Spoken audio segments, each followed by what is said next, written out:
Magandang araw sa inyo mga ka-Jom TV. Ngayong araw ay tatanggalin na natin itong kurtina dito sa ating bintana dahil dumating na yung in-order nating blinds na ikakabit natin dito. So yun guys, bale ito nga pala yung itsura ng ating bintana. Medyo maliit lang siya kaya naman saktong-sakto lang yung binili kong blinds. Bali in-unbox ko na nga pala yung binili nating blinds at ito nga pala yung itsura niya. Grabe, napakaganda niya guys. Napaka-aesthetic niyan tignan at mukhang mamahalin. Tapos yung color niya pa is white and wood, o di ba? Bali may kasama pala siyang tornilyo at tox. Ito yung gagamitin natin para dun sa pader. At huwag kayong mag-alala dahil hindi siya mahirap ikabit dahil meron siyang kasamang manual. Binutasan ko na nga rin pala itong pagsasabitan ko ng blinds. At kinabit ko na rin itong mga tox. Saka ko naman in-screw itong pagsasabitan ng ating blinds. Bali dito kasi natin i-clip yung blinds mamaya. Bali tapos ko na nga pala makabit yung pagsasabitan ng ating blinds at ito i-clip na natin siya. Medyo nahirapan lang akong i-clip tong blinds dahil kinulang tayo sa height.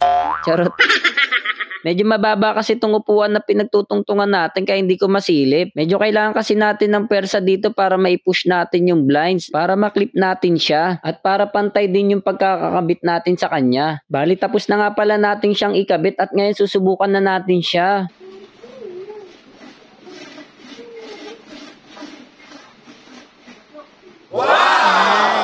Ito na nga pala yung pinaka-itsura niya guys nung natapos na natin siyang ikabit. Nakakatuwa kasi sobrang ganda niya at bumagay pa siya sa kulay ng pader namin. Bale ito naman ang itsura ng aming bintana kapag binubuksan yung blinds.